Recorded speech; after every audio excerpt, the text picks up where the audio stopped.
and welcome to Holistic Embodied Healing. My name is Nina, and today I want to answer the question, what is actually the difference between our mind and our soul?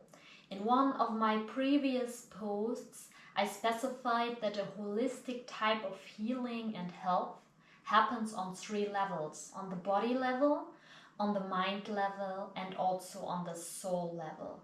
And I think it's quite easy to understand the difference between our body and our mind, but not so easy to differentiate the concept of our mind apart from the concept of our soul. So I want to give it a try, and I hold it as short as possible. And I also want to clarify that it is only my understanding of these two concepts. Let's start with the first layer, with the first level of our body. Our body is kind of the physical container for both our mind and our soul. Both can use our body's channels, such as our nervous system and our organs, to send us signals and to guide our behavior. And this is why it is so important to include the body in healing work. However, the mind and the soul are concepts which are different from each other, and it is used in different religious contexts, in philosophy, and also psychology, where it is referred to. Let's look at the difference. The body and the mind, they both refer to the material world, for which we also have tools to measure, right? While the soul, our soul, is linked to the immaterial world. So we cannot really measure our soul or assign it to only one certain part of our body, right? And yet we can all feel this subtle energy within us if we are willing to deeply listen to it and to feel it. We might even feel our soul present in all of our cells, even if we cannot link it to a certain part of our body. And I think this is the first important differentiation, that our mind has a physical representation in our body, which is our physical brain. The mind is a product of our brain's neural activity.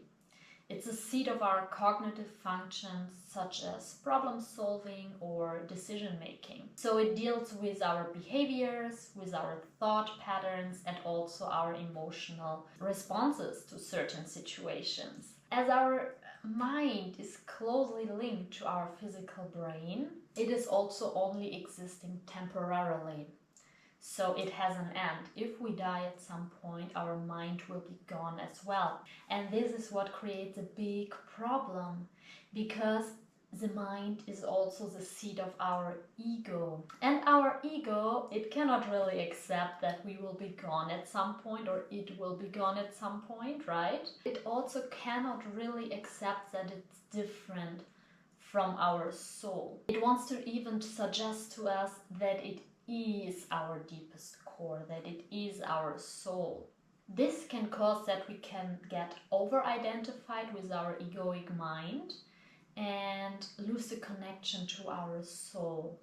Because if we look at the soul, on the other hand, it is connected to our deepest essence, to the divine, to the eternal essence. So it cannot really be gone at some point. It is. This way it exists beyond our physical body, and it has a memory as well. But this memory is not only connected to our human experience in this lifetime. Our thought signals can be manifested in our body as a subtle energy moving through our body. Maybe we can feel it as subtle shivers, or as an inner voice. And I think the topic of the inner voices is a really interesting one, where we can differ the mind from our soul. Because if we look at the inner voices of our mind, they develop over time based on our human experiences. So we can have a lot of inner voices connected to our mind. which are based on different experience we made in the past or different ages we had.